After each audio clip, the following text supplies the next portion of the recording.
Ebusiana time ensene mo ena mede wo adri na mane boy free hoba no Afia DCE on monimnyamfo salia idisa na ne nsem nyina ene se eye district assembly common fund ne saka sika no na nu nti bibia ni ho eye osi akwan na se ebetwentwen ne namu se omampuntuo emba time ensene mo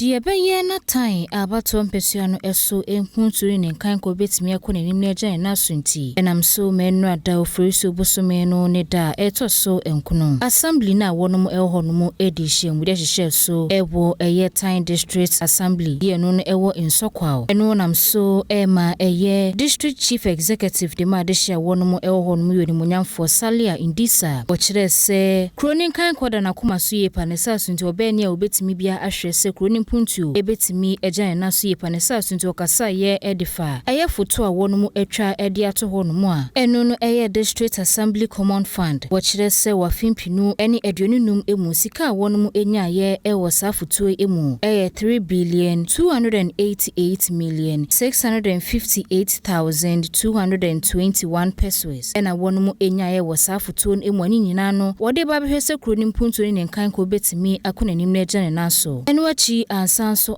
ha wasanso chire se wafimpinu eni edonunsin emu wo friso busome no emu nsusika wonom enyae wasafotuo no emu eye 144,944 Ghana cedis ena wonom enyae wasafotuo no emu ensem se eni onimunyamfo salia indisa edeto kantanka kwansosem enim ye kontuduma bebra and I share any assembly members who may take a decision on most of the projects here also and in the PSA now say at this set no be kon name okay and no tin na airport I can see I share and they come this common fund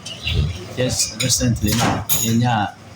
3,288,658 cities 21 pesos for the third quarter of 2025 this is assembly's common fund your initiative projects belong every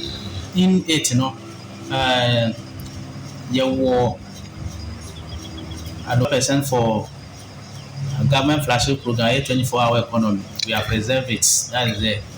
yes see two chiefs compound for now ongoing projects through various stages of completion we are the